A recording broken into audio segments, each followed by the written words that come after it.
चलिए, कल हमने आपको बताया था कि मॉडर्न हिस्ट्री में 5 फेज मैंने बताया था कि 1498 से लेकर के 1765 तक पहला फेज रहेगा। दूसरे फेज में हम 1765 से लेकर 1857 के विद्रोह तक पढ़ेंगे। जल्दी आ जाओ। और थर्ड फेज में हमने कहा था कि 1857 के विद्रोह से जब हम लोग शुरू करेंगे तो जाएंगे 1905 1905 के बंगाल विभाजन तक। और अगर बात करें 1905 से लेकर 1947 तक, ये हमारा चौथा चरण होगा जिसमें हम प्रत्येक वर्ष के सभी घटनाओं को देखेंगे। 1905 से बंगाल से विभाजन से लेकर के भारत के स्वतंत्रता तक 1947। और पांचवा और अंतिम चरण जो होगा वो होगा स्वतंत्रता से लेकर 1999 भारत पाकिस्तान के कारगिल युद्ध तक। सही है ना? क्योंकि मॉडर्न हिस्ट्री थोड़ा सा वाइड है तो उसी को ध्यान में रखकर हम लोग आगे बढ़ेंगे। तो आज हम लोग शुरू कर रहे हैं यूरोपियन कंपनी का भारत आगमन। यूरोपियन कंपनी का भारत आगमन।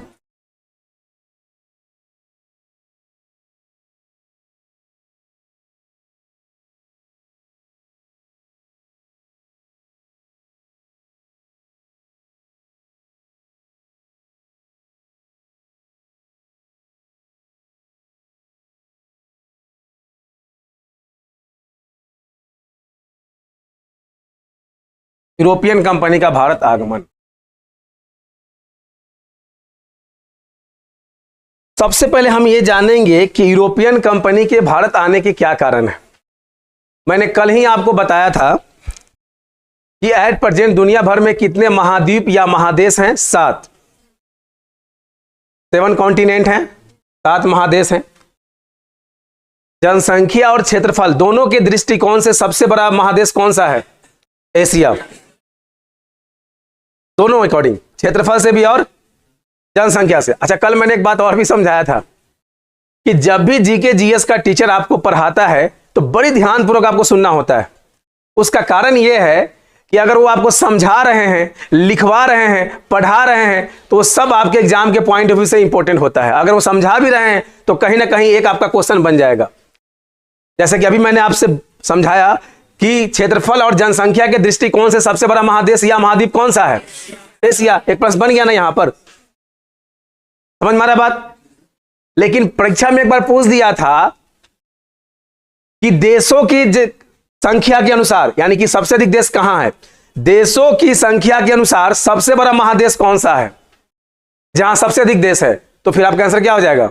अफ्रीका। क्या आंसर हो जाएगा? अफ्रीका। लेकिन पूछेगा जनसंख्या और क्षेत्रफल के दृष्टिकोण से सबसे बड़ा महादेश एशिया। लेकिन नंबर ऑफ कंट्रीज यानी देशों की संख्या के अनुसार सबसे बड़ा महादेश कौन सा है? अफ्रीका। लगभग 68 देश वहां पर हैं। तो सबसे अधिक देश वाला महादेश कौन सा है? अफ्रीका। इस बात को ध्यान में रखिएगा। उसे काला महादेश भी कहा जाता है या महाद्वीप भी कहा जाता है। किसको? अफ्रीका महादेश को। उसके बाद में आता है उत्तरी अमेरिका, फिर आता है दक्षिणी अमेरिका, उसके बाद में यूरोप, अंटार्कटिका और ऑस्ट्रेलिया। ये हुए ना 7 महादेश। अच्छा, उन महादेशों में से आप देखेंगे कि ज्यादातर यूरोप और अमेरिका के ही कंपनी भारत से अपने देशों से बाहर जाकर के व्यापार किया। जैसे अगर बात करें, हम पढ़ते हैं कि यूरोपियन कंपनी का भारत आगमन। जब यूरोपियन कंपनी का भारत आगमन पढ़ते हैं तो हम ये देखते हैं कि यूरोपियन कंपनी भारत आई थी। तो सबसे पहले कंपनी कौन थी जो भारत आई थी?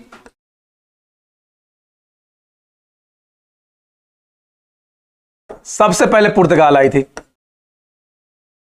पुर्तगाल ईस्ट इंडिया कंपनी का स्थापना भारत में कब हुआ था? 1498 में। उसके बाद में, अब मैं स्थापना की अब बात कर रहा हूं, ब्रिटिश ईस्ट इंडिया कंपनी, इसकी स्थापना कब हुई थी? 1600 ईस्वी में। उसके बाद में आता है डच ईस्ट इंडिया कंपनी का स्थापना 1602। उसके बाद डेनिश ईस्ट इंडिया कंपनी का स्थापना कब हुआ था? 1616 में। उसके बाद फ्रांसीसी यानी कि फ्रेंच ईस्ट इंडिया कंपनी, तो फ्रांस का स्थापना कब हुआ था? 1664 में। क्योंकि स्वीडन की उतनी महत्वपूर्ण भूमिका नहीं रही। 1731 में आया था और 1761 तक स्वीडिश ईस्ट इंडिया कंपनी अपने सारे शेयर बेचकर यहां से निकल गया। हालांकि स्वीडिश भी भारत में आया था, इस बात को ध्यान में रखेंगे। चूंकि उसकी महत्वपूर्ण भूमिका नहीं है, उसके बारे में हमें पढ़ना नहीं है, इसलिए मैंने यहां उनका नाम नहीं लिखा। एकदम क्लियर। ये तो स्थापना का हो गया। जाने की क्रम की बात करें, सबसे पहली कंपनी कौन थी जो भारत से बाहर गई थी? तो डच गई थी। उसके बाद डेनिस कंपनी भारत से बाहर गई थी। ये 1824 में गई थी, ये 1845 में गया था। उसके बाद ब्रिटिश 1947 ब्रिटिश गई थी, और ब्रिटिश के बाद फ्रांसीसी गए थी, फ्रांस, और फ्रांस के बाद पुर्तगाल। ये आपको जरूर याद रखना है कि आपसे पूछेगा कि सबसे पहले किस कंपनी का स्थापना हुआ भारत में? पुर्तगाल ईस्ट इंडिया कंपनी 1498 में। उसके बाद में ब्रिटिश ईस्ट इंडिया कंपनी 1600 में। उसके बाद में डच ईस्ट इंडिया कंपनी 1602 में। फिर डेनिश ईस्ट इंडिया कंपनी 1616 में। फ्रांसीसी ईस्ट इंडिया कंपनी 1664 में। ये तो आने क्रम हो गया, लेकिन जानने का क्रम भी आपको याद रखना है। एग्जाम में पूछा था एक बार कि भारत से बाहर जाने वाली पहली यूरोपियन कंपनी कौन थी? डच। उसके बाद डेनिश, उसके बाद ब्रिटिश, उसके बाद फ्रांस, उसके बाद पुर्तगाल। ब्रिटिश गई थी भारत को आजाद करके 1947 में। फ्रांसीसी का भारत के पौंडीचेरी पर अधिकार था, जिसे उसने आजाद किया 1954 में। और पुर्तगाल का गोवा पर अधिकार था, जिसे पुर्तगालियों ने आजाद किया 1961 में। समझ में आया बात? तो भारत के किसी ना किसी क्षेत्र पर तो उसका अधिकार था ना। इसीलिए सबसे अंतिम कंपनी कौन थी जो गई थी भारत से बाहर? पुर्तगाल। सबसे पहले आई थी या सबसे लास्ट में गई थी? कौन? पुर्तगाल। तो इतने सारे पॉइंट आपको ध्यान रखना। पहली बात तो ये। दूसरी बात, अभी लिखो मत, मैं खुद बोलूंगा कि लिखो, पहले समझो।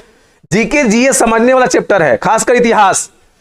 हमने कहा ना कि दुर्भाग्यवश आपको पढ़ाया गया है, जो बचपन से हमारी पढ़ाई हुई है 6 से लेकर 12 तक, 6 से लेकर 12वीं क्लास तक, तो हमें पढ़ाया नहीं गया, रटवा दिया गया। आपको याद होगा 6, 7, 8 क्लास आपने खूब फेयर किया होगा, लाल, हरा, पीला, ब्लू से। याद आ रहा है?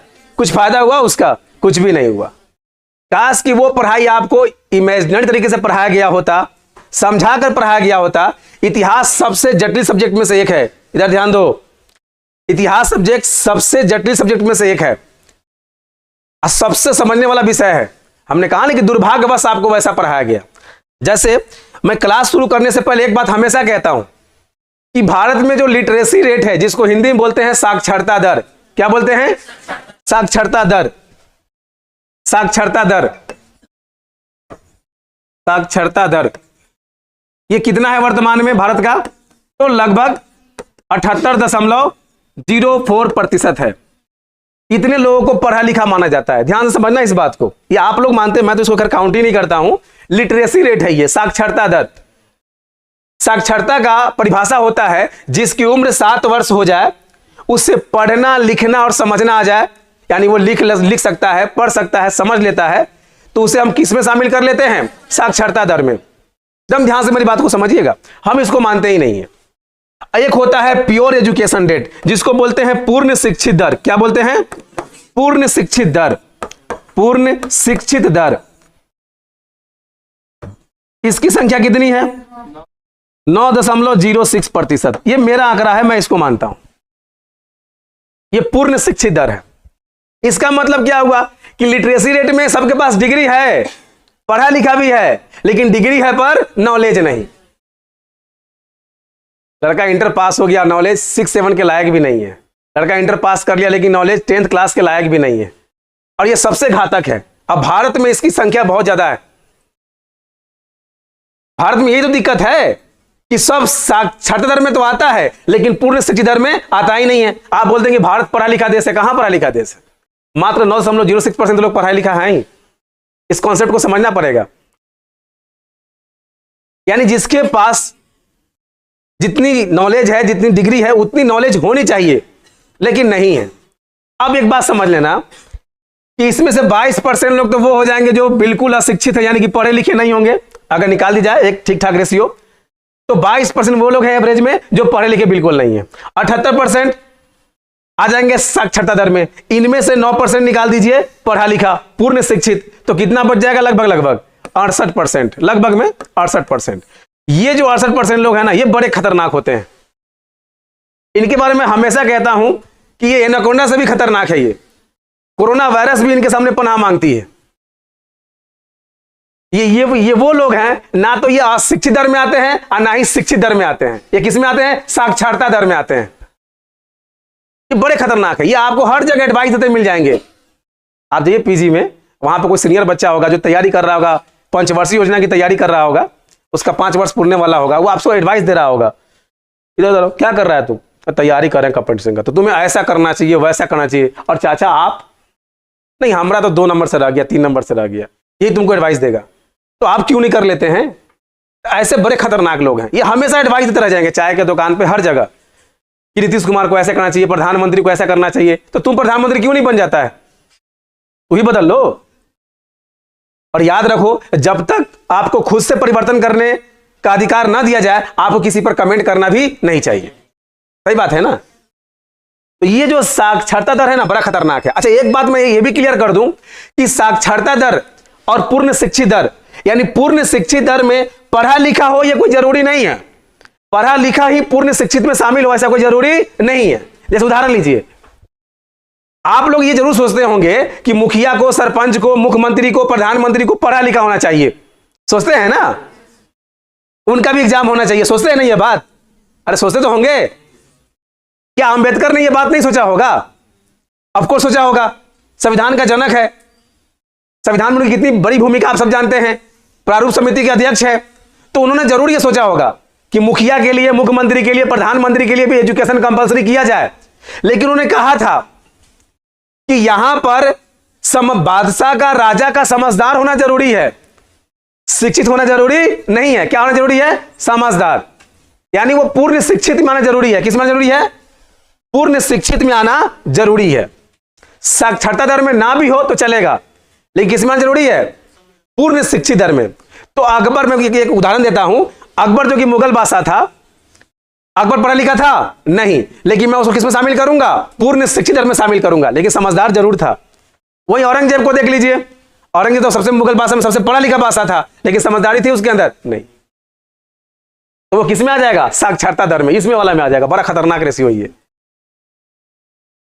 भारत विकसित देश है कि विकासशील देश है? विकासशील देश। और विकासशील देश का मतलब अर्थव्यवस्था में बोलते हैं प्रथम दुनिया, यानी फर्स्ट वर्ल्ड बोलते हैं विकसित देश को, और दूसरी दुनिया जिसको बोलते हैं गरीब देश को, और तीसरी दुनिया बोलते हैं विकासशील देश को। तो भारत कौन दुनिया है? थर्ड वर्ल्ड, यानी कि विकासशील देश। और किसके वजह से? इन लोगों की वजह से। इसलिए इन लोगों को बड़ा हम खतरनाक मानते हैं। और मुझे नहीं पता कि तुम किस में आते हो, ये तुम खुद ही तय कर लो। लेकिन तुमसे इतना रिक्वेस्ट जरूर करेंगे कि तुम इससे तो बाहर निकल ही गए हो, अशिक्षित तो बाहर निकल गए हो। तो मेरा अपील यह है कि तुम साक्षरता दर में शामिल हो या ना हो, लेकिन पूर्ण शिक्षित दर में जरूर शामिल हो जाओ। अब समझ में आ गया होगा मेरा कॉन्सेप्ट? समझ में आया? हाँ। डिग्री है पर नॉलेज नहीं, उपला रहा है, तैर रहा है, उड़ रहा है। जानकारी जीरो, 0 बटा सन्नाटा, पूरा खाली है। Degree BA, bachelor of arts, MA, master of arts, और नॉलेज कुछ नहीं, पूरा खाली है, 0 बटा सन्नाटा। तो साक्षरता दर में शामिल नहीं होना आपको। किसमें शामिल होना है? पूर्ण शिक्षित दर। और अगर आप पूर्ण शिक्षित दर में हैं, आपके पास प्योर एजुकेशन है, तो फिर आप कहीं भी तहलका मचाइएगा, किसी भी फील्ड में तहलका मचा दीजिएगा। जॉब, नौकरी तो शिक्षा के परिभाषा में है ही नहीं। है क्या परिभाषा में? शिक्षा के परिभाषा में नौकरी है ही नहीं। ये तो बहुत छोटी सी इकाई है। Education is the basic unit of education. Job तो एक छोटा सा इकाई है, जॉब तो एक छोटा सा परिभाषा में आता ही नहीं है, शामिल है, छोटा सा इकाई है। किसका? एजुकेशन में। आप अपने आप को एक पूर्ण शिक्षित तो करो, फिर देखो तुम्हारा कमाल। तो जरूरी है कि अपना एजुकेशन को सही करो, अपने कमियों को देखो। आप थोड़े सा पढ़ लेते हैं, बोलते हैं कि हम बहुत पढ़ते हैं। आप खुद से तय कर लेते हैं, खुद से तय कर लेते हैं कि हम बहुत पढ़ते हैं। ऐसा नहीं है। इस बात को ध्यान में रखना कि पढ़ाई सही ढंग से करो, पूरे गहराई से पढ़ो, दिल दिमाग को सही करके पढ़ो, और पूर्ण शिक्षित दर में शामिल होने की कोशिश करो। भारत में पूर्ण शिक्षित दर कितना है? 9.06%। आप कहते हैं कि भारत पढ़ा लिखा देश है। कहां भारत पढ़ा लिखा देश है? मात्र 9% लोग तो पढ़ाई है। इसको तो हम काउंटिंग नहीं करेंगे साक्षरता दर में। ये तो यही तो खतरनाक लोग हैं। ये तो बर्बाद कर रखा है भारत को। ये तो भारत को बेरोजगार का टैग लगा दिया। ये तो भारत को विकासशील देश बनाया हुआ है। समझ में आ रहा ना बात?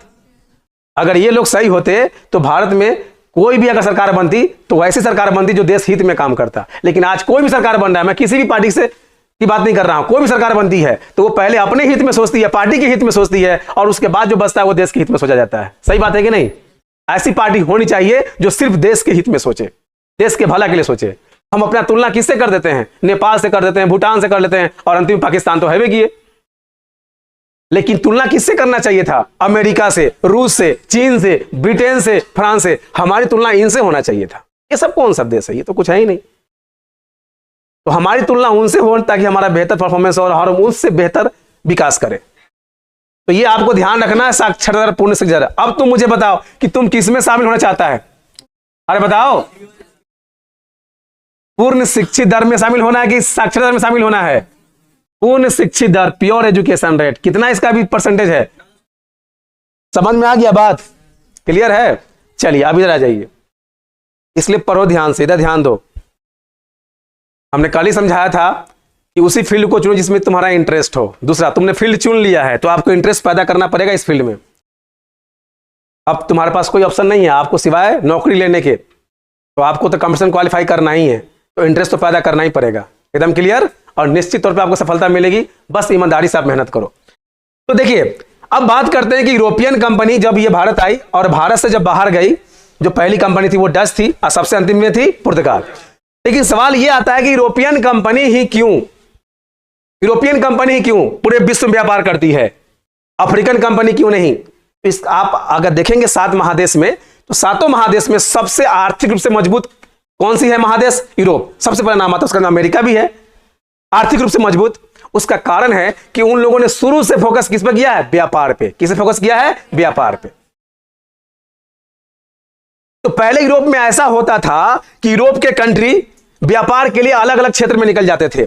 नाविकों को तैयार किया गया, नाविक समझ रहे हैं ना, नाविकों को तैयार किया गया, और व्यापारिक खोज का ही परिणाम था कि दूरबीन का आविष्कार हुआ। दूरबीन, कंपास जो कि दिशा निर्देशन करता है, दिशा दिखाने वाला काम, कंपास, मैप, मानचित्र का निर्माण हुआ, बड़े बड़े जहाज रानी का निर्माण हुआ।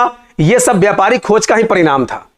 तो यूरोपियन लोगों का यह फोकस था कि अपने आप को आर्थिक रूप से मजबूत करे, और आर्थिक रूप से मजबूत करने के लिए क्या जरूरी है? व्यापार। क्या जरूरी है? व्यापार। और व्यापारिक खोज का परिणाम क्या रहा? दूरबीन का खोज हुआ, कंपास का खोज हुआ, जहाज रानी बने, कई नाविक तैयार किए गए।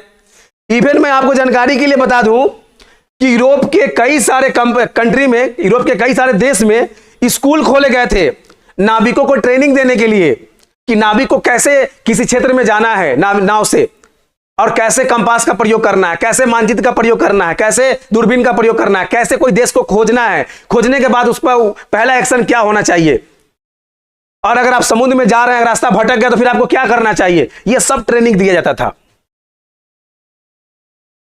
तो 16वीं शताब्दी में, 14वीं से लेकर के 15वीं शताब्दी में यूरोप के कई सारे अलग अलग देशों ने अलग अलग क्षेत्रों में कई सारे नाविकों को भेजा अलग अलग जगह को ढूंढने के लिए। अच्छा, ये जो निकलते थे व्यापार के उद्देश्य से, तो इनका क्या उद्देश्य होता था? सिर्फ व्यापार करना नहीं, इनका एक और उद्देश्य था, औपनिवेशिक स्थापित करना। अब ये क्या है, इसको समझिए। जैसे मान लीजिए ये लोग किसी क्षेत्र में गए, वहां एक नदी मिल गई और उस नदी पर अधिकार कर लिया। अब फायदा क्या होगा? सबसे पहला फायदा कि नदी पर वो पोर्ट, बंदरगाह बनाएंगे, बंदरगाह से वहां पर टैक्स कलेक्ट करेंगे, जो भी लोग कोई भी व्यापार करेगा उससे टैक्स लेंगे, वहां पे व्यापार करेंगे, संचालन का काम शुरू कर देंगे। समझ में आ रहा है ना बात? बंदरगाह बनाएंगे, वहां व्यापार करेंगे, और अगर कोई देश मिल गया तो फिर वहां के सारे सस्ते वस्तुओं को लेकर के लाएंगे, सस्ते दाम पे खरीदेंगे, और यूरोप के मार्केट में महंगे दाम में बेचेंगे और बहुत ही मुनाफा कमाएंगे। समझ में आया? तो ये उद्देश्य होता था। इसी उद्देश्य से अब हम शुरू कर रहे हैं। जो पहला, चूंकि ये हम लोग 5-6 कंपनी की बात कर रहे हैं। सबसे पहले कंपनी थी पुर्तगाल, फिर ब्रिटिश, फिर डच, फिर डेनिश और फ्रांस। तो अब हम लोग पढ़ने जा रहे हैं किसको? पुर्तगाल ईस्ट इंडिया कंपनी को। तो पहले आप इसको लिख लीजिए, पहले इसको आप लिख लीजिए, उसके बाद स्टार्ट कर रहे हैं पुर्तगाल ईस्ट इंडिया कंपनी।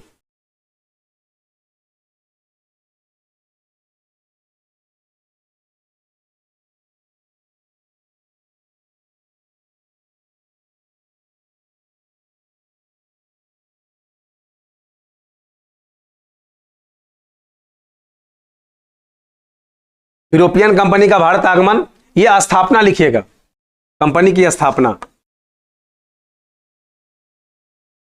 कंपनी की स्थापना।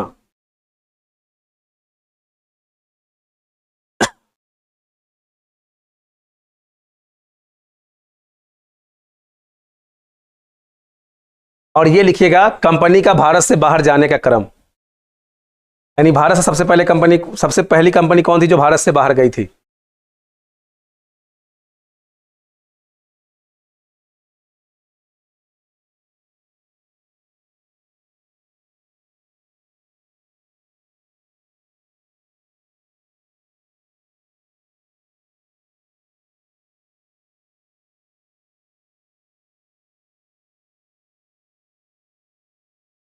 इसका ईयर लिखने की जरूरत नहीं है, जैसे उसका 1824 है, डेनिस का 1845 है, ब्रिटिश का 1947 है, फ्रांस का 1654 है, 1954 है, इसका 1900, पुर्तगाल का 1961 है। ये जरूरत नहीं लिखने का, बस ये ध्यान रखो कि कंपनी पहले कब गई थी। बिना मतलब के तथ्य आपको इकट्ठा करना ही नहीं है, मैंने पहले ही समझाया है। आपको एग्जाम क्रैक करना, विद्वान थोड़ी बनना है। विद्वान बनने का तो उम्र था 6, 7, 8, 9, 10, 11, 12, आइए BA, तब तो बने नहीं विद्वान, तब पहले एग्जाम क्रैक कर लो।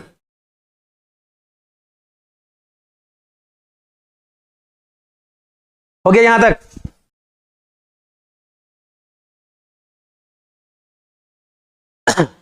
चलिए, यूरोपियन कंपनी के भारत आगमन में सबसे पहले हम लोग किसके बारे में पढ़ने जा रहे हैं? पुर्तगाल ईस्ट इंडिया कंपनी। लेकिन पुर्तगाल ईस्ट इंडिया कंपनी को शुरू करने से पहले ध्यान रखना, भी लिखना मत पुर्तगाल ईस्ट इंडिया कंपनी, पहले समझ लो। पुर्तगाल ईस्ट इंडिया कंपनी से पहले हम ये देख लेते हैं कि पुर्तगाल के आने से पहले क्या और भी कोई नाविक भारत आने का प्रयास किया था? इसको देखते हैं। एकदम ध्यान से मेरी बात को समझिएगा। देखिए, यूरोप से जो सबसे पहला नागरिक अगर एशिया के तरफ आया था, उसका नाम था बार्थोलोमियो डियाज। क्या नाम था? नाम सुना होगा तुम लोग जरूर। नाम सुना है? नहीं सुना है?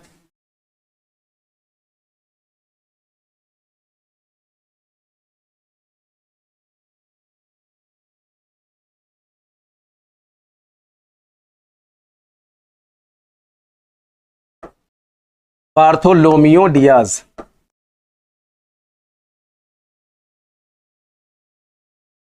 बार्थोलोमियो डियाज जब वो एशिया के तरफ आता है और अफ्रीकी महाद्वीप के अंतिम बिंदु पर जब वो पहुंचता है और वहां से आगे बढ़ने का कोशिश करता है, लेकिन वो आगे नहीं जा पाता है, उसके कुछ कारण हैं और इसे वापस लौटना पड़ता है। जाते जाते इस जगह का नाम देता है वो केप ऑफ गुड होप्स। क्या नाम पड़ता है इसका?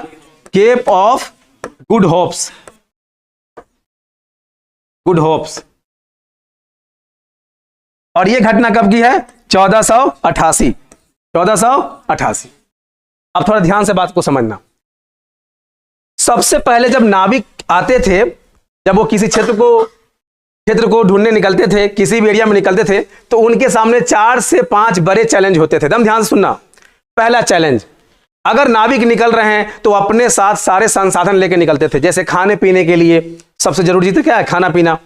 दूसरा, अगर मान लिया जाए समुद्री अगर डकैत ने अगर उस पर अटैक कर दिया तो उससे बचने के लिए अपने पास कुछ पर्सनल हथियार भी होने चाहिए। दूसरा, अगर समुद्री मार्ग हम भूल जाते हैं तो हमारे पास मानचित्र, कंपास और दूरबीन होना चाहिए। सही है ना? चौथा, अगर समुद्र में भूकंप आ जाए, उसको क्या बोलते हैं? सुनामी। समुद्र में आए भूकंप को क्या बोलते हैं? सुनामी। अगर सुनामी आ जाए तो उस कंडीशन में जहाज को कैसे बचाना है, इसकी जानकारी होनी चाहिए। और पांचवा, अगर हम पहुंचते हैं किसी क्षेत्र में, किसी देश में पहुंच जाता है नाविक अपने पूरे उस टीम के साथ, तो फिर वहां जाकर उसको कैसे कन्विंस करना है, यह भी उसको पता होना चाहिए। जैसे आप उदाहरण के तौर पर लीजिए कि जब वास्को डी गामा पहुंचा था केरल, और केरल के राजा को क्या बोलते थे? जेमोरिन। अगर जेमोरिन ने उसका स्वागत ना करके उसको भगा दिया होता तो फिर क्या होता? उसका इतना लंबा सफर बेकार पड़ जाता। सही बात है कि नहीं? फिर किसी और क्षेत्र में जाता, किसी और देश में जाता। सही बात है कि नहीं? लेकिन वास्को डी गामा ने जेमोरिन को कन्विंस करने का कोशिश किया। समझ में आ गया बात? हाँ। तो ये 4-5 चैलेंजेस होते थे नाविकों के साथ। तो जब बार्थोलोमियो डियाज जब आगे बढ़ रहा था, अफ्रीकी महाद्वीप से वो आगे बढ़ा, लेकिन उसे आगे इसलिए नहीं बढ़ पाया क्योंकि इसको सुनामी का सामना करना पड़ा।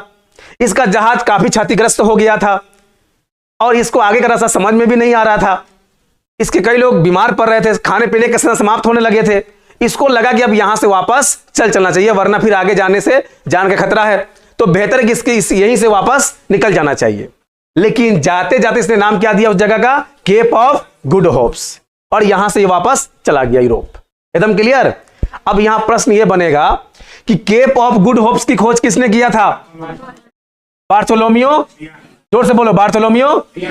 ये किस वर्ष की घटना है? 1488। एकदम क्लियर, समझ में आ गया? ठीक है। इसके बाद एक और नाविक आता है, वो बड़ा जिद्दी नाविक था, बहुत ही जिद्दी नाविक। वो जब इसको क्रॉस करता है और क्रॉस करते हुए जब वो आगे बढ़ता है तो उसके आगे बढ़ने के क्रम में वो रास्ता ही भटक जाता है। लेकिन चूंकि बहुत जिद्दी था वो, तो वो समुद्र के किनारे किनारे पूरे दुनिया का चक्कर लगा बैठता है। पूरे दुनिया का चक्कर लगाने का मतलब कि समुद्र से जुड़े हुए जितने सारे स्थल क्षेत्र है उसका चक्कर लगा बैठा। बात समझ में आया? तो समुद्री मार्ग से पूरे विश्व का चक्कर लगाने वाला प्रथम व्यक्ति कौन था? बहुत ही महत्वपूर्ण प्रश्न है। समुद्री मार्ग से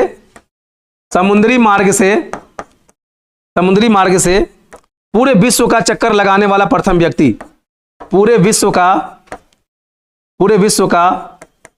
चक्कर लगाने वाला प्रथम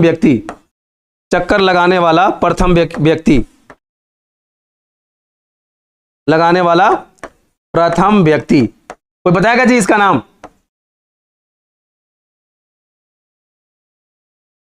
लिख लीजिए, फर्डिनेंड मैगलन। अभी लिखना मत, पहले तुमको समझा देते हैं उसके बाद। क्या नाम था? Ferdinand Magellan. और ये घटना कब की है? 1490। कब घटना है? 1490।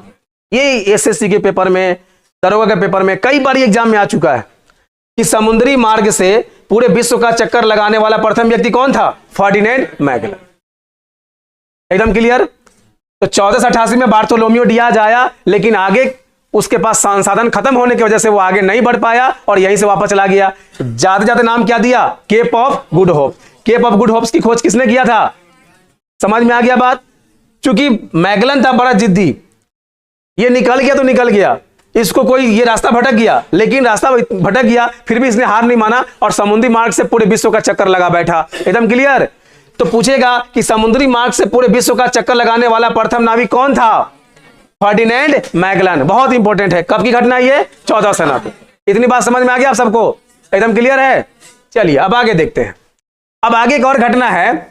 हुआ ये कि आना चाहिए था ईस्ट के तरफ। एक और नाविक की बात करने जा रहा हूं। आना चाहिए था उसको ईस्ट के तरफ, लेकिन वो चला गया वेस्ट के तरफ। क्या चला गया? वेस्ट के तरफ। आना किधर था उसको? ईस्ट के तरफ, और चला गया किधर? वो वेस्ट के तरफ। और वो पहुंच गया उत्तरी अमेरिका। कहां पहुंच गया? उत्तरी अमेरिका। ये पहुंच गया उत्तरी अमेरिका। और उसका नाम क्या था?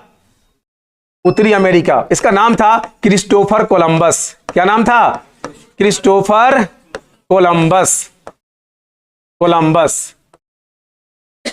कोलंबस। और यह घटना कब की है? 1492। कब की घटना है जी? 1492 की घटना। बात समझ में आ गया? लेकिन जब यह पहुंचा उत्तरी अमेरिका क्रिस्टोफर कोलंबस, तो उसे लगा, चूंकि वो टारगेट करके आया था कि इंडस नदी के किनारे एक देश है इंडिया, यानी इंडियन, भारतीय। इंडस नदी की वजह से इंडियन पड़ा, उसके बाद में इंडिया। तो उसे लगा कि हम पहुंच गए कहां? इंडिया। इसलिए क्रिस्टोफर कोलंबस ने यहां के मूल नागरिकों, जिसको बोलते हैं इंग्लिश में ओरिजिन सिटीजन, यानी मूल नागरिक। मूल नागरिक का मतलब क्या है? प्रथम नागरिक। अगर भारत में जो सबसे पहले निवास कर रही है वंश या जाति या धर्म, उसको बोलते हैं मूल निवासी। क्या बोलते हैं? मूल निवासी। तो उत्तरी अमेरिका के मूल निवासी को इसने क्या कहकर संबोधित किया? Red Indian. क्या कहा? Red Indian. और आज भी ये जो निवासी है रेड इंडियन के नाम से जानी जाती है। अब एक बार एग्जाम में ये पूछा था कि रेड इंडियन कहां के मूल निवासी हैं? रेड इंडियन कहां के मूल निवासी हैं? ऑप्शन ए, बी, सी और डी। ऑप्शन ए में था रेड इंडियन कहां के मूल निवासी हैं? ब्राजील। क्या आंसर में था? ऑप्शन में ब्राजील।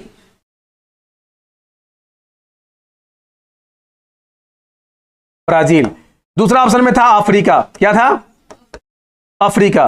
तीसरा में था भारत यानी इंडिया, और उसके बाद चौथा में था उत्तरी अमेरिका। अगर आप नहीं पढ़े होते ये वाला प्रश्न, तो आप भी किसको करके आते? भारत को करके आते, क्योंकि या फिर अफ्रीका करते कि रेड इंडियन की बात है तो ये निवासी तो भारत का ही होगा। एग्जाम में पूछा गया कि रेड इंडियन कहां के मूल निवासी हैं, आपका आंसर राइट आंसर क्या होगा? उत्तरी अमेरिका। समझ में आ गया बात? अरे समझ में आया? तो रेड इंडियन कहां का मूल निवासी है? उत्तरी अमेरिका। तो क्रिस्टोफर कोलंबस को यह लगा कि हम इंडिया पहुंच गए और इसलिए वहां के मूल नागरिक उसने क्या कहकर संबोधित किया? Red Indian. तब से आज भी वहां के मूल निवासी को क्या कहा जाता है? Red Indian. एकदम क्लियर? अब सवाल यह आएगा कि उत्तरी अमेरिका की खोज किसने किया था? क्रिस्टोफर कोलंबस ने। कब किया था? 1492 में। अब जो क्रिस्टोफर कोलंबस है वो कहां का रहने वाला था? नहीं, वो मूल रूप से कहां का रहने वाला था? इटली का रहने वाला था। कहां रहने वाला था? इटली। लेकिन उसको किसने स्पॉन्सर किया था? वो किस देश के तरफ से आया था? तो याद रखिएगा, वो आया था स्पेन की तरफ से। किसकी तरफ से आया था? स्पेन की तरफ से। अब यहां भी ध्यान रखना है, अब एग्जामिनर आपसे प्रश्न ये पूछ सकता है कि क्रिस्टोफर कोलंबस मूल रूप से कहां का निवासी था? किस देश की ओर से आया था? क्रिस्टोफर कोलंबस कहां का मूल निवासी था और किस देश की ओर से आया था? याद रहेगा? बात समझ में आया? तो चलिए पर इतना पॉइंट लिखिए, फिर आगे बढ़ते हैं। चलो लिखो इसको। तुम चाहो तो एक डायग्राम बना करके इसमें लिख सकते हो कि सबसे पहले बार्थोलोम्यू डियाज, या पॉइंट बाय पॉइंट ही लिखवा देते हैं। हम जान रहे हैं तुम क्या चाह रहा है, अपने से तो मेहनत तुम करेगा नहीं।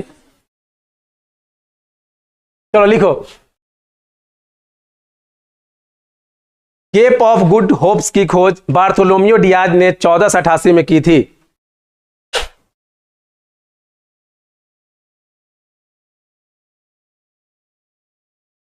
केप ऑफ गुड होप्स की खोज बार्थोलोम्यू डियाज ने 1488 में की थी।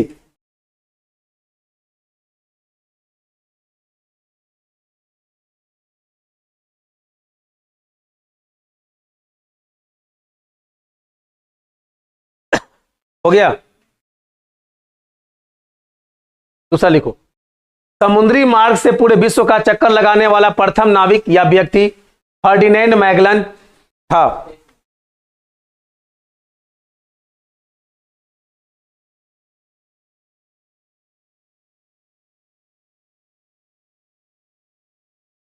हो गया? दूसरा पॉइंट में क्या लिखना है? समुद्री मार्ग से पूरे विश्व का चक्कर लगाने वाला प्रथम व्यक्ति फर्डिनेंड मैगलन था। आज जहां लिखिएगा फर्डिनेंड मैगलन, वहां ब्रैकेट में लिख देना 1490 में, ताकि ध्यान में रहे कि यह घटना कब की है? 1490।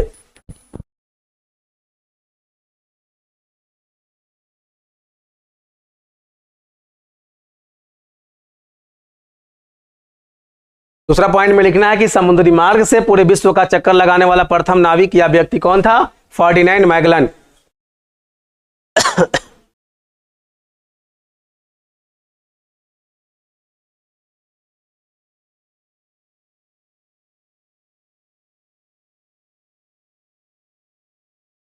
एकदम ध्यान से पढ़ो, इस बार एग्जाम निकालना है जैसे भी करके, ठीक है ना? कंपटीशन का परीक्षा जो है, मैं समझता हूं कि इसको बच्चा खुद मुश्किल बना लेता है, हालांकि बहुत आसान है। आप सोच कर देखिए, 4 ऑप्शन मिलता है आपको, आंसर उसी में से है।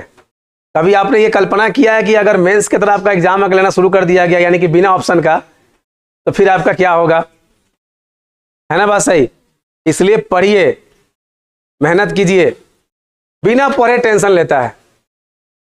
पूछेगा सर जी एग्जाम का तैयारी कर रहे हैं, बहुत टेंशन है, बहुत डिप्रेशन है। बोले टेंशन डिप्रेशन का कारण? तो बोलता है कि सर एग्जाम नजदीक है। कितना घंटा पढ़ रहे हो? तो सर अभी तो नहीं पढ़ रहे हैं, बुआ जी की बेटी की शादी में गए थे। टेंशन ले रहा है। तो बताओ, टेंशन डिप्रेशन का कारण तो खुद है। तुम दिल लगाकर पढ़ाई करो, डे बाय डे कंटिन्यूटी के साथ, 8 घंटा 10 घंटा जो भी पढ़ रहा है पढ़ो, फिर देखो तुम्हारा टेंशन डिप्रेशन अपने आप खत्म हो जाएगा। तुमको खुद लगने लगेगा कि हाँ मेरे अंदर कुछ ना कुछ ज्ञान अर्जित हो रहा है और मैं अब कंपटीशन को क्वालिफाई करने के लायक बन रहा हूं। और जैसा कि मैंने बताया कि अंबेडकर जी के लिए 18 घंटा पढ़ना तो आम बात था, और तुम्हारे लिए खास बात है। तो खास बात समझ कर ही तो पढ़ो, कम से कम पढ़ो तो सही, मेहनत करो तो सही, तब तो एग्जाम निकलेगा ना। आप बिना पढ़े और बिना मेहनत किए आप बस सोचते हैं, ठंडा का समय चल रहा है, कंबल ओढ़ करके सोच रहा है कि सर जी आईएएस बनना है, अंदर अंदर कल्पना भी कर रहा है, कसम भी खा रहा है, माँ भवानी कसम पक्का अगला आइए समय। सोचना और सोच के साथ एक्शन के साथ मेहनत करना, दोनों में अंतर है। Both are different. सोचने से काम नहीं चलेगा, पहले एक्शन उसके बाद सोचो। बात समझ में आया ना बात? हाँ, लिख लिया? तीसरा पॉइंट लिखो। तीसरे पॉइंट में लिखो, उत्तरी अमेरिका की खोज क्रिस्टोफर कोलंबस ने 1492 में किया था। उत्तरी अमेरिका की खोज 1492 में किसने किया था? Christopher Columbus.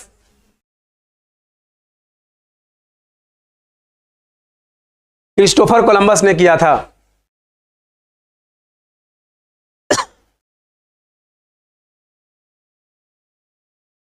किसने किया था? Christopher Columbus. फिर लिखो, क्रिस्टोफर कोलंबस मूल रूप से इटली का निवासी था। क्रिस्टोफर कोलंबस मूल रूप से इटली का निवासी था। क्रिस्टोफर कोलंबस मूल रूप से इटली का निवासी था।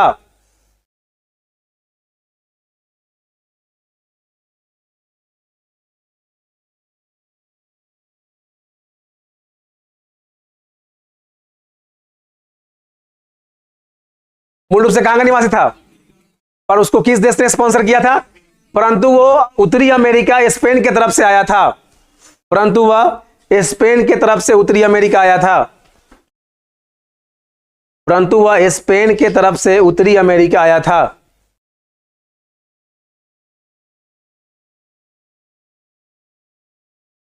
उत्तरी अमेरिका किस देश की ओर से आया था? वो स्पेन की ओर से। इतना ध्यान रखना। हो गया? फिर लिखो नोट में, इसको नोट में लिखो, रेड इंडियन उत्तरी अमेरिका का मूल निवासी है। नोट में लिखो, रेड इंडियन उत्तरी अमेरिका के मूल निवासी हैं।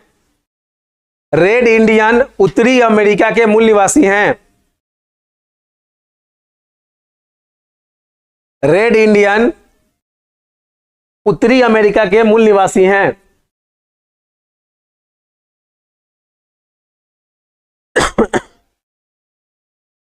यहां तक क्लियर है? अब आगे बढ़ें। अब सोचो कि अगर हम तुमको डायरेक्ट पुर्तगाल ईस्ट इंडिया कंपनी के बारे में पढ़ाना शुरू कर देते तो क्या ये तुमको समझ में आता? इससे पहले अगर प्रश्न आता ये सब कि रेड इंडियन कहां के मूल निवासी हैं, क्रिस्टोफर कोलंबस कहां का मूल निवासी था, उत्तरी अमेरिका खोज कब हुआ था, केप ऑफ गुड होप्स क्या था, समझ में आ रहा है बात? समुद्री मार्ग से पूरे विश्व का चक्कर लगाने वाला प्रथम व्यक्ति कौन था, और फिर मैंने ये बताया कि यूरोपियन ही क्यों आया, उसके पीछे क्या उसका उद्देश्य होता था। अब पूरी समझ में आ गया बात? यूरोप के लोग क्यों आ रहे थे। यूरोप में एक और बात था कि यूरोप चूंकि एक ठंडा प्रदेश है और वहां पर ज्यादातर लोग मांस मदिरा का प्रयोग करते हैं।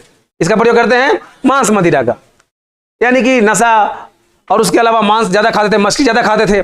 और मांस मछली में आपको पता है कि मसाले का बहुत ही महत्वपूर्ण भूमिका है। किसका भूमिका सबसे इंपॉर्टेंट है? मसाले का। और मसाले का उत्पादन भारत में तो पता ही है कि भारत उस वक्त मसाले का बहुत बड़ा स्रोत था, बहुत बड़ा उत्पादक देश में था।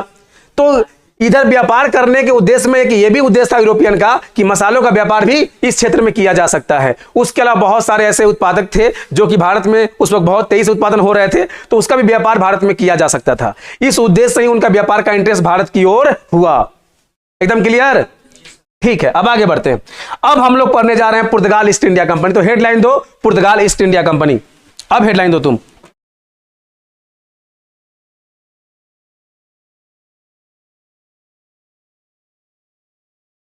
पुर्तगाल ईस्ट इंडिया कंपनी।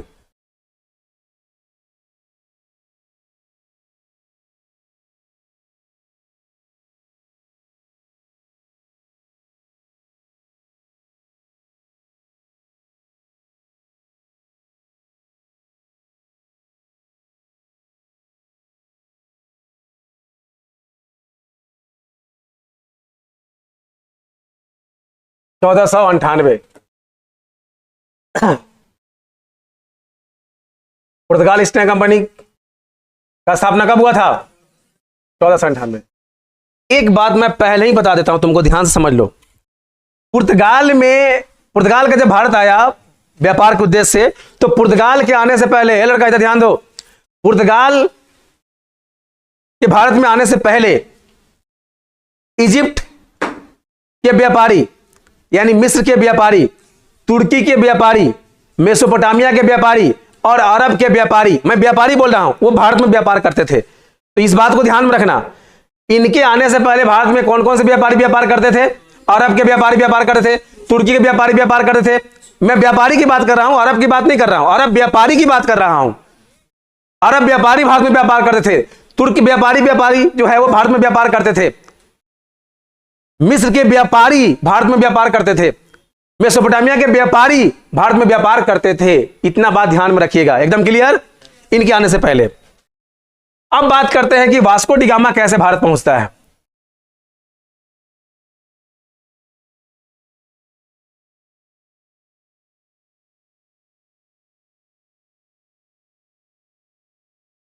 ये आपका हो जाएगा केरला, यानी केरल, और यहां पर एक बंदरगाह है, उसका नाम क्या है? कालीकट। क्या नाम है? कालीकट बंदरगाह, कालीकट बंदरगाह, क्लियर है। और यहां के राजा को क्या कहते हैं? जमोरीन। क्या कहते हैं? जमोरीन। समझ में आ गया बात? आपस में बात नहीं करो, इधर ध्यान दो। क्या कहते हैं? जमोरीन। कालीकट बंदरगाह है यहां पर केरला में, एकदम ध्यान समझना। अभी जैसा कि मैंने आपको बताया कि यहां पर पहले से ही अरब व्यापारी व्यापार करते थे, मिस्र के व्यापारी व्यापार करते थे, तुर्की व्यापारी व्यापार करते थे, तो उसी में गुजरात का एक अरबियन व्यापारी जो गुजरात में व्यापार कर रहा था, वो अपने व्यापार के सिलसिले में जा रहा था। एकदम क्लियर। उधर से आ रहा था कौन? Vasco D gamma. कौन आ रहा था? Vasco D gamma. और इधर से ये जा रहा था व्यापारी। जब ये दोनों मिले, चूंकि वास्को डी गामा को रास्ता चाहिए था, खासकर वो भारत को ही टारगेट करके आगे बढ़ रहा था, तो वो चाहता था कि हम व्यापार करने जा रहे हैं तो हमें कोई एक ऐसा देश मिले जहां हम व्यापार कर सकते हैं। तो उसको भारत के बारे में, समुद्री मार्ग के बारे में किसने सुझाव दिया था? तो उस गुजरात के अरबियन व्यापारी का नाम था अब्दुल मजीद। क्या नाम था? कहीं कहीं मुनीद भी लिखा होता है, अब्दुल मजीद या फिर अब्दुल मुनीद भी कहीं कहीं लिखने आपको देखने को मिलेगा। मुनीद, मजीद या मुनीद। इसने ही वास्को डी गामा को आगे का रास्ता सुझाया कि आप अब आगे सीधे मत जाओ, आप आगे जाकर थोड़ी देर आप बाएं तरफ जाओ तो शायद आपको एक देश मिलेगा इंडस नदी किनारे, आप वहां व्यापार के बारे में सोच सकते हैं। तो आगे के जो है समुद्री मार्ग का रास्ता किसने बताया था? अब्दुल मजीद या मुनीद। अब ये ईस्ट की तरफ पहुंचते हैं और पहुंचते हैं केरल, और ये घटना है 20 मई 1498। 20 मई 1498। देखो, डेट को लेकर इतिहास में बड़ा विवाद रहता है, आपको डेट पर फोकस करना भी नहीं है। बहुत सारा किताब में 17 मई लिखा होता है, तो आपको डेट से कोई मतलब नहीं है। और जो भी आप सोचते हो कि हाँ इतिहास में डेट ईयर से कोई प्रश्न आता है, ऐसा कुछ नहीं है। एक दो जो इंपॉर्टेंट युद्ध, जैसे प्लासी का युद्ध है, वो कब हुआ था? आपको पता है कि 23 जून 1757 को हुआ था। बक्सर का युद्ध कब हुआ था? 22 अक्टूबर 1764 को हुआ था। तो ये सब, जैसे पानीपत का प्रथम युद्ध कब हुआ था? 1526 में हुआ था। तो ये कुछ महत्वपूर्ण युद्ध है जिससे पूछ लेता है वर्ष से एक दो प्रश्न। तो डेट को लेकर आपको ज्यादा कंफ्यूजन होने की आवश्यकता नहीं है। तो 20 मई 1498 को पहुंचते हैं Vasco D gamma. Vasco D gamma कब पहुंचते हैं? 20 मई 1498 को केरल के कालीकट बंदरगाह पे, और वहां का जगह क्या बोलते हैं? जमोरीन। इतनी बात समझ में आ गया? अब आपसे पूछेगा कि भारत आने का जो रास्ता है, समुद्री मार्ग का सुझाव वास्को डी गामा को किसने दिया था? अब्दुल मजीद ने दिया था। समझ में आया बात? अरे समझ में आया? तो चलो इसको पहले लिख लो, जैसे मैंने लिखा वैसे एक डायग्राम बना करके वैसे इसको लिख लो जैसे मैंने बनाया। लिखो जल्दी।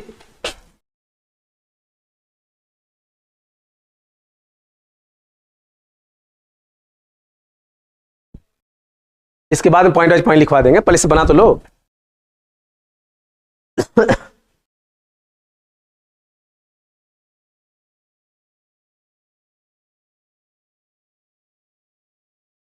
कम से कम लिखने का भी तरीका पता होना चाहिए। कंपटीशन की तैयारी करते हैं आप लोग, दरोगा बन जाइएगा, एफआईआर कैसे लिखिएगा? फिर बोलिएगा अपने सिपाही को थोड़ा एफआईआर लिख दीजिए, तो सिपाहीवा आपकी कुर्सी बैठ जाएगा।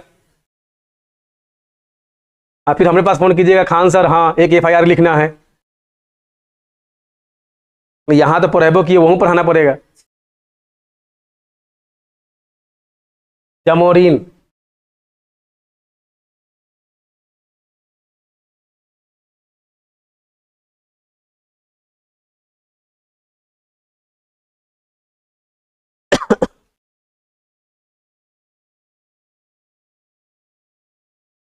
तो भारत के समुद्री मार्ग के सुझाव रास्ता वास्को डी गामा को किसने बताया था?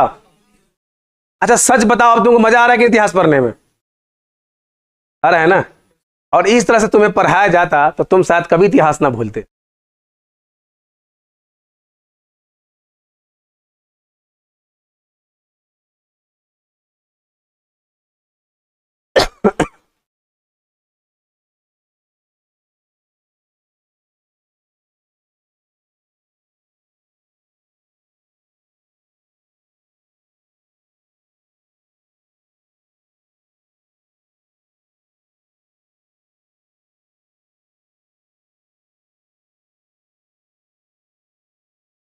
हो गया क्लियर? आगे बढ़े अब? देख लिया आप लोगों ने? ठीक है। तो 1498 में वास्को डी गामा पहुंचता है। वहां के राजा जमोरिन ने उसका स्वागत किया। अच्छा ये बताओ, जो भारत में पहले से व्यापार कर रहे हैं अरबियन व्यापारी, अरब के व्यापारी, मिस्र के व्यापारी, तुर्क के व्यापारी, क्या वो चाहेंगे कि यूरोपियों को व्यापारी करने का परमिशन जमोरिन दे? नहीं चाहेंगे। तो जमोरिन को भड़काने का भी कोशिश किया होगा, चाचा हाँ इसको परमिशन मत देना, यूरोपीय लोग है, ठीक आदमी नहीं है। सही बात है कि नहीं है? बट जमोरिन, चूंकि भारत तो आपको पता ही है शुरू से मेहमानों का स्वागत करता रहा है, अतिथि देवो भव। तो जमोरिन ने वास्को डी गामा को कुछ दिन रहने के लिए समय दिया, यहां रहकर वो देखे। तो वास्को डी गामा कुछ दिन तक रुका और यहां पर स्थितियों को समझा और देखा कि भाई यहां तो बहुत सारे संसाधन हैं, लेकिन इनको खुद नहीं पता भारतीयों को कि इन संसाधनों का उपयोग कैसे करना है। यहां तो इतने इंपॉर्टेंट उत्पादक हैं, इतने महत्वपूर्ण उत्पादन है जिसका प्रयोग अगर यूरोप में किया जाए तो बहुत ही फायदा होगा। तो वास्को डी गामा कुछ दिन तक रुका, यहां की स्थिति को समझा और बहुत ही जज कर लिया कि भारत व्यापार का एक सबसे बड़ा केंद्र बन सकता है। एकदम क्लियर? फिर यहां से उसने कुछ महत्वपूर्ण वस्तुओं को लिया, गरम मसाले को लिया और यहां से लेके कहां निकल गया? फिर वापस यूरोप निकल गया। और कहा जाता है जब ये यूरोप में पहुंचता है इन सामानों को लेकर, इन वस्तुओं को लेकर, इन मसालों को लेकर, तो पूरे आने जाने का खर्च को हटा दिया जाए तब भी 60 गुना अधिक मुनाफा कमाया। कितना गुना? 60 गुना अधिक मुनाफा कमाया। आप सोचिए, यानी कि 1 रुपए पे 60 गुना अधिक मुनाफा कमाया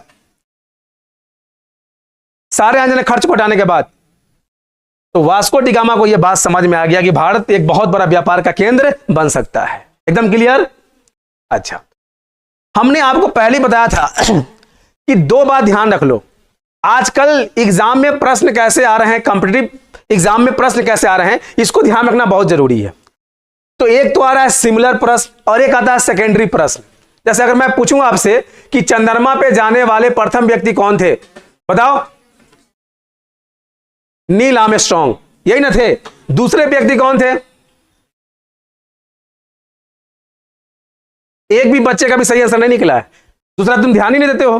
अगर एग्जाम में पूछ दे कि दूसरा व्यक्ति कौन था, तो बूज एल्विन एल्ड्रिन। कौन था? Buzz Alvin Aldrin. समझ में आया? दूसरा तुम याद ही नहीं करते हो। समझ में आ गया बात? उसी प्रकार से मैंने आपको बताया था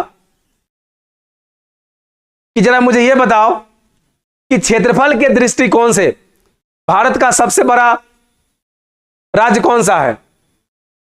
रूस है। कौन सा है? और जनसंख्या से रूस बोल रहे हैं, भारत का राज्यपाल कौन हो जाएगा? राजस्थान। एकदम क्लियर? और अगर हम बात करें तो देश हो जाएगा आपका रूस, अगर राज्य की बात कर रहे हैं तो Rajasthan.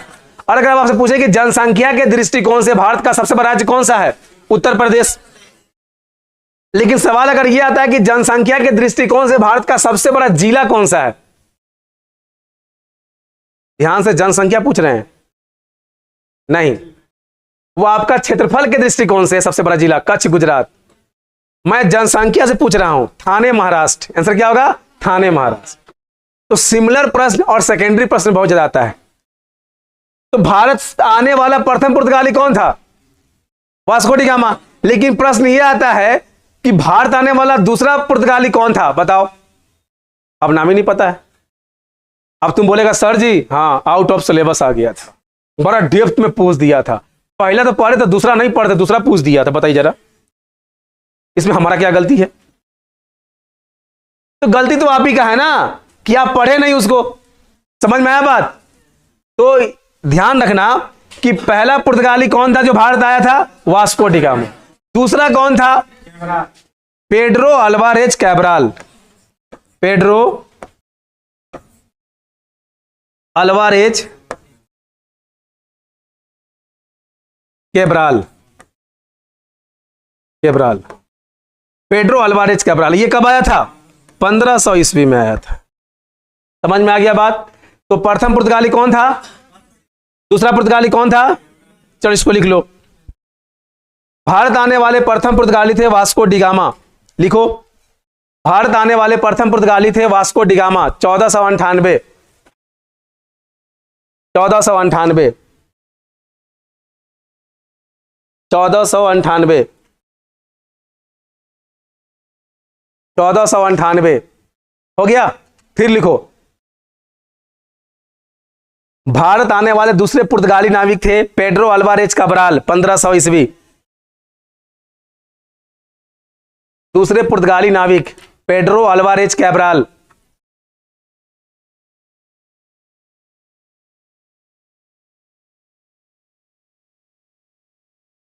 Pedro Alvarez Cabral.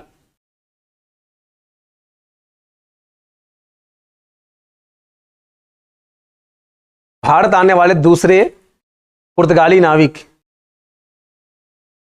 Pedro Alvarez Cabral. Pedro Alvarez Cabral.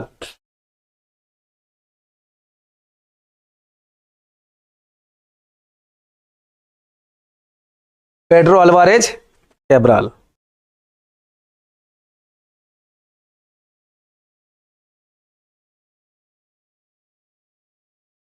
तो प्रथम पुर्तगाली कौन था? दूसरा, तीसरा, दूसरा हो गया पेड्रो अल्वारेज कैब्राल। अब प्रश्न यह है कि वास्को डी गामा दोबारा भारत कब आया? अभी भी प्रश्न आ सकता है, एग्जाम में आया भी हुआ है। तो फर्स्ट टाइम जब आता है तो सबको पता होता है कि हाँ कब आया था? 1498 में। लेकिन दूसरी बार कब आता है यह बहुत कम बच्चों को पता आता है। लिख लो, वास्को डी गामा भारत में दूसरी बार 15 से 2 में आता है। कब आता है? 15 से 2। 1498 के बाद कुछ समय लगे, 98 में चला गया था कुछ समय रहने के बाद। और दूसरी बार कब आया था? 1502। 1502 कब आया था? दूसरी बार 15 से 2।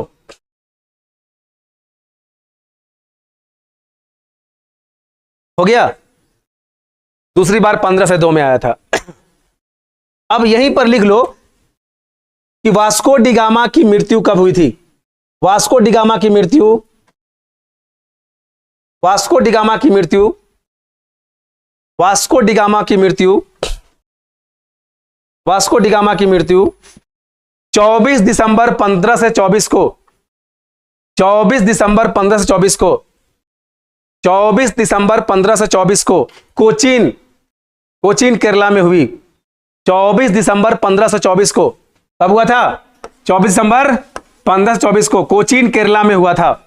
कोचीन केरला में हुआ था। कोचीन केरला में हुआ था।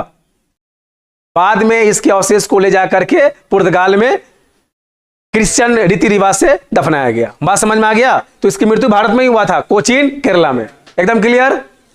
अब मैं आपसे प्रश्न पूछूंगा, आप जवाब देंगे। आप मुझे यह बताइए कि पुर्तगाल ईस्ट इंडिया कंपनी का स्थापना कब हुआ था? 1400। पुर्तगाली नाविक वास्को डी गामा को भारत के समुद्री मार्ग के बारे में जानकारी किसने दिया था? अब्दुल मुजीद या फिर अब्दुल मुनीद। एकदम clear? Vasco D gamma Kerala के किस बंदरगाह पे पहुंचा था? कालीकट बंदर पे, कालीकट बंदरगाह पे। एकदम क्लियर? कालीकट बंदरगाह पे। केरला के राजा को क्या कहा जाता था? जमोरीन। एकदम क्लियर? भारत आने वाले दूसरे पुर्तगाली व्यापारी कौन थे? Pedro Alvarez Cabral. एकदम क्लियर? वास्को डी गामा दूसरी बार भारत कब आया था? 15 से 2 में। वास्को डी गामा की मृत्यु कब हुई थी? समझ में आ गया? पढ़ोगे तब तो होगा ना, इससे तो बोलते हैं कि पढ़ो। अब देखो आगे, अब जब हम बात करने जा रहे हैं पुर्तगाली आने का तो समझ लिए। अब पुर्तगालियों ने अपना फैक्ट्री पहली कारखाना कहां स्थापित किया, लेकिन उसको समझाने से पहले मैं आपको बता दूं, एक होता है बेस। क्या होता है? बेस, आधार जिसको बोलते हैं, जहां पे आधार रखा गया, आधार। दूसरा होता है टेम्पोररी फैक्ट्री। क्या होता है? टेम्पोररी फैक्ट्री, जिसको बोलते हैं अस्थायी कारखाना, अस्थायी कारखाना, अस्थायी कारखाना। तीसरा होता है अस्थायी फैक्ट्री यानी अस्थायी कारखाना, अस्थायी कारखाना। समझ में आया? ये तीनों क्या है समझ लो, ये आगे बहुत काम आएगा, पहले बता देते हैं। बेस यानी आधार, अस्थायी कारखाना और अस्थायी खाना, तीनों में क्या अंतर है? एकदम ध्यान से सुनना, इधर ध्यान दो। बेस यानी आधार, जैसे मान लीजिए किसी एक पार्टिकुलर जगह को हमने चुन लिया कि हम यहां फैक्ट्री एस्टेब्लिश कर लिया। हमने भी वहां फैक्ट्री एस्टेब्लिश किया नहीं है, हमने जगह को चूज कर लिया। जैसे कोई घर बनाते हैं तो हम एक फाउंडेशन रख देते हैं, थोड़ा बहुत ईटा उटा गिरा देते हैं, रख देते हैं, वहां पर थोड़ा कवर कर देते हैं ना। उसको बोलता है कि हमने इसे यहां बेस स्थापित कर लिया। क्या हमने स्थापित कर लिया? बेस स्थापित कर लिया, यानी जगह का हमने कवर कर लिया। हो सकता है कि वहां बाद में ना बनाया जाए, यह भी हो सकता है। अब उसे बेस किया है, तो किसी पार्टिकुलर जगह को हमने चुना एज ए वहां पर फैक्ट्री स्थापित करने के लिए, उसे हम क्या बोलेंगे? बेस। क्या बोलेंगे? बेस यानी आधार। एकदम क्लियर? अरे समझ में आया? जैसे मान लीजिए कि हमने एक जगह चुन लिया, इस जगह को, कि यहां हम एक फैक्ट्री स्थापित करेंगे। अभी हमने फैक्ट्री स्थापित नहीं किया है, सिर्फ जगह को चुना है, तो हम ये कह सकते हैं कि हमने क्या यहां पर क्या स्थापित कर दिया? आधार स्थापित कर दिया, यानी कि बेस स्थापित कर दिया। एकदम क्लियर? हो सकता है कि हम यहां फैक्ट्री बाद में नहीं स्थापित करें, यह भी हो सकता है, या करें भी, यह भी हो सकता है। एकदम क्लियर? अब अस्थायी फैक्ट्री किसे कहते हैं ये समझो। ये जो जगह है, ये जगह मान लीजिए कि यहां पर एक साम्राज्य है, एक वंश यहां पर शासन करता है, और इस वंश का अधिकार है, यानी इस साम्राज्य का अधिकार इस जगह पे है, और हमने इसके परमिशन के बगैर, इससे हमने कोई परमिशन नहीं लिया, कोई लाइसेंस नहीं लिया, और इसके परमिशन के बगैर, इसके अनुमति के बिना हमने यहां पर एक कारखाना स्थापित कर दिया, एक कारखाना स्थापित कर दिया। तो ये जब चाहे हटा सकता है ना, क्योंकि ये क्षेत्र किसका है? इसका ही, साम्राज्य का है, तो ये जब चाहे हटा सकता है। तो बिना साम्राज्य के अनुमति के बिना अगर हम किसी पार्टिकुलर जगह पर जब कोई फैक्ट्री स्थापित करते हैं तो उसे हम क्या कहते हैं? अस्थायी फैक्ट्री कहते हैं। समझ में आया? अरे समझ में आया? और अस्थायी फैक्ट्री का मतलब क्या हुआ? अब इस क्षेत्र में अगर हम कोई फैक्ट्री स्थापित करते हैं और हमने यह देखा कि यह क्षेत्र किसके अधीन है? इस साम्राज्य के अधीन है, तो इससे हमने परमिशन लिया, इसने हमें अनुमति दिया, इसे हमने परमिट दिया, लाइसेंस दे दिया, और इसने परमिशन दिया कि आप फैक्ट्री स्थापित कर सकते हैं, तब हमने कर दिया यहां फैक्ट्री स्थापित। तो ऐसा फैक्ट्री क्या कहलाएगा? अब समझ में आया? क्लियर? बेस मतलब हमने किसी पार्टिकुलर जगह को चुन लिया, वहां फैक्ट्री स्थापित कर भी सकते हैं, नहीं भी कर सकते हैं। अस्थायी कारखाना का मतलब क्या हुआ? कि जिसका अधिकार उस क्षेत्र पर, उसके परमिशन के बगैर हमने फैक्ट्री स्थापित कर लिया, तो वो जब चाहे हटा सकता है। एकदम क्लियर? और अगर हमने परमिशन के आधार पर किया, अनुमति लेकर किया, और उसने अनुमति दे दिया, लाइसेंस दे दिया, और उसके आधार पर अगर हमने फैक्ट्री स्थापित किया, तो वो क्या कहलाएगा? अस्थायी फैक्ट्री।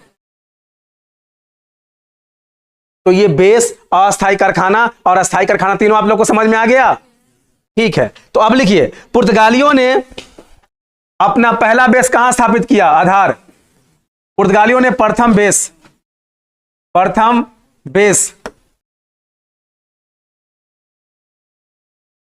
बेस या आधार कहां स्थापित किया? तो लिखिए कालीकट। कहां पे किया? कालीकट। कब किया था? 1500 ईस्वी। 1500 ईस्वी में पुर्तगालियों ने अपनी पहला बेस या आधार कहां स्थापित किया? कालीकट। 1500 में। 1500 में हो गया। अब लिखिए, पुर्तगालियों ने अपनी पहली अस्थायी फैक्ट्री, यहां अस्थायी नहीं आ रहा, अस्थायी, प्रथम अस्थायी फैक्ट्री, प्रथम अस्थायी कारखाना या फैक्ट्री, कारखाना या फैक्ट्री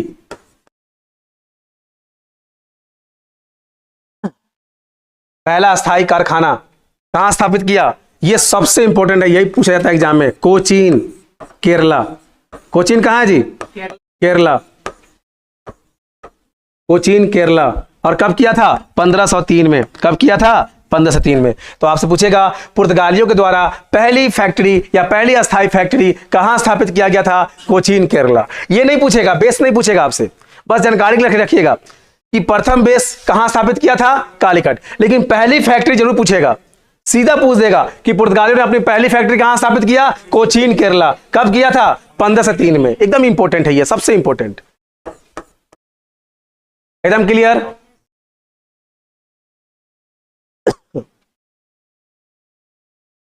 हो गया। अब लिखिए, पुर्तगालियों ने अपनी दूसरी फैक्ट्री पुर्तगालियों ने अपनी दूसरी अस्थायी कारखाना, अब ब्रैकेट में देना फैक्ट्री, दूसरी अस्थायी कारखाना ब्रैकेट में फैक्ट्री,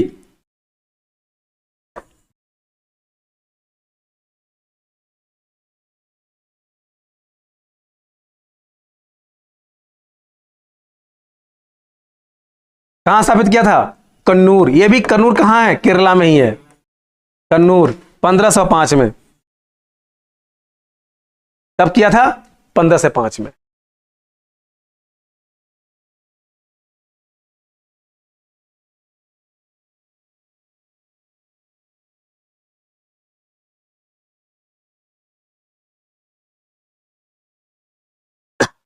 कन्नूर केरला 1505। हो गया क्लियर? अब जवाब दीजिए। पुर्तगालियों ने अपना पहला बेस या आधार कहां स्थापित किया? किस वर्ष किया? जोर से बोलो। आप बताइए कि पुर्तगालियों ने अपना पहला अस्थायी फैक्ट्री कब और कहां स्थापित किया? कब किया था? 1503 में। पुर्तगालियों ने अपना दूसरा फैक्ट्री कहां स्थापित किया? कन्नूर केरला। कब किया था? 1505 में। इतनी बात समझ में आ गया? तो आज के लिए इतना ही रहने देते हैं, अब आगे देखेंगे गवर्नर के बारे में, ठीक है ना। और जैसा कि आप जान रहे हैं कि नया बैच प्रारंभ हो चुका है दरोगा का, बिहार पुलिस का, बीएसएससी का। तो जो आपके संपर्क में जो भी बच्चे हैं उनको आप इन्फॉर्म कीजिए, है ना, अपने स्तर पे। तो हम लोग का नया बैच प्रारंभ हो चुका है, उसको जरूर ध्यान में रखेंगे आप लोग।